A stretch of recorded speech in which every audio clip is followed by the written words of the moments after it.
Shalom Bapak Ibu yang diberkati oleh Tuhan, kembali lagi dalam hidup dalam iman.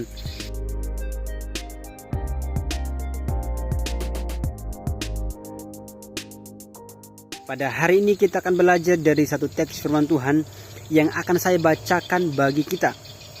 Yunus pasal yang ketiga, ayat pertama sampai ayat yang kelima. Demikian firman Tuhan, pertobatan Niniwe. Datanglah firman Tuhan kepada Yunus untuk kedua kalinya demikian. Bangunlah, pergilah ke Niniwe, kota yang besar itu, dan sampaikanlah kepadanya seruan yang kufirmankan kepadamu. Bersiaplah Yunus, lalu pergi ke Niniwe, sesuai dengan firman Allah. Niniwe adalah sebuah kota yang mengagumkan besarnya, 3 hari perjalanan luasnya. Mulailah Yunus masuk ke dalam kota itu, sehari perjalanan jauhnya, lalu berseru, 40 hari lagi, maka Niniwe akan ditunggang balikan. Orang Niniwe percaya kepada Allah, lalu mereka mengumumkan puasa, dan mereka, baik orang dewasa maupun anak-anak, mengenakan kain kabung.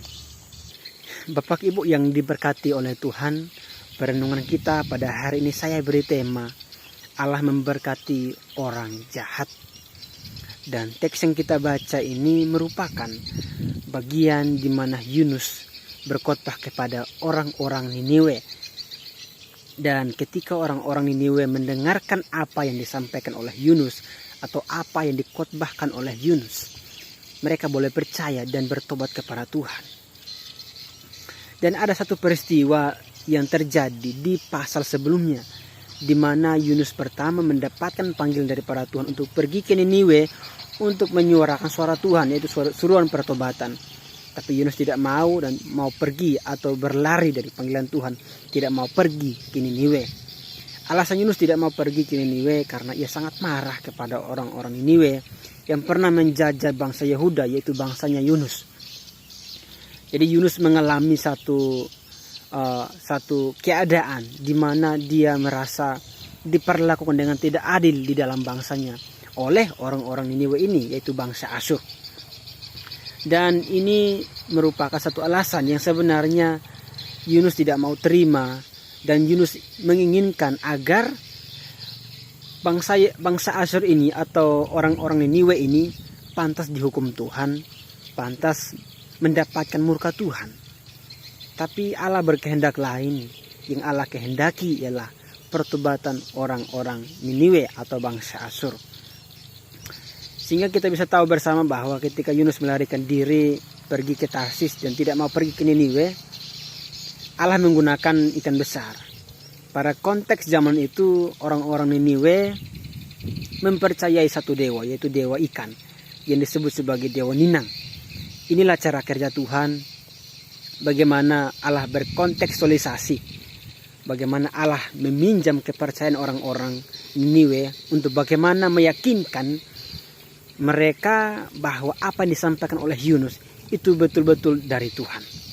Dan inilah kita tahu bersama bahwa Tuhan bekerja di luar pengetahuan Yunus, di luar pengetahuannya orang-orang Niniwe, dengan tujuan mendatangkan kebaikan bagi orang-orang Niniwe, bahwa apa yang disampaikan Yunus itu baik bagi mereka, agar mereka boleh kembali kepada kebenaran, kembali kepada jalan Tuhan. Dan puji Tuhan, mereka boleh percaya dan bertobat kepada Tuhan. Dan setelah mereka mendengarkan atau setelah mereka boleh percaya kepada Tuhan, justru di sini Yunus marah kepada Tuhan. Alasan Yunus marah kepada Tuhan karena yang dia kenal Allah itu adil. Kok Allah itu tidak mau membalas kejahatan mereka, tidak mau membalas kejahatan orang-orang Niniwe. Dan seharusnya mereka pantas mendapatkan itu, tapi malah justru Tuhan mengasihi mereka. Inilah keterbatasan Yunus mengetahui atau mengenal Tuhan.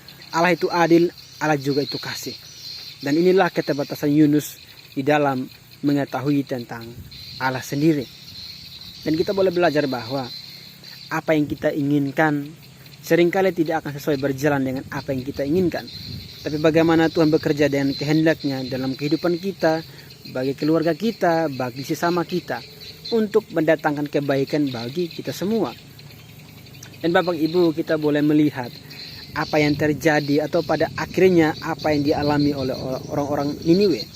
Mereka boleh percaya kepada Tuhan. Dan inilah yang tidak disukai oleh Yunus. Yunus mau mereka dihukum Tuhan, mereka mau dimurka oleh Tuhan. Dan ini kita boleh belajar bahwa kita perlu bersyukur atau merayakan sesuatu yang Allah kehendaki, yakni menginginkan orang lain bertobat, boleh percaya kepada Tuhan. Sekian dari perenungan kita pada hari ini. Kiranya Tuhan Yesus memberkati kita semua. Salam.